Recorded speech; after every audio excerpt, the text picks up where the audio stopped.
মুসা আলাইসাল্লাম ও আল্লাহ তালার সাথে কথোপকথনের কথা তো আমরা অনেকেই শুনেছি।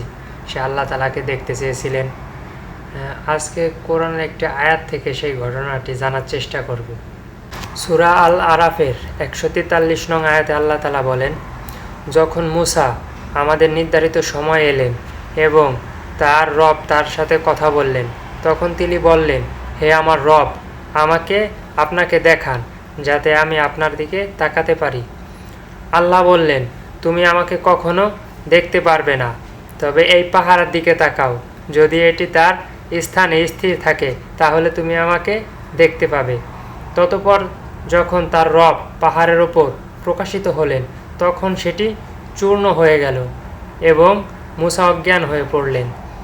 অজ্ঞান অবস্থা থেকে জেগে উঠে তিনি বললেন, আপনি পবিত্র, আমি আপনার কাছে তাওবা করছি এবং সর্বপ্রথম ঈমান আনয়নকারী।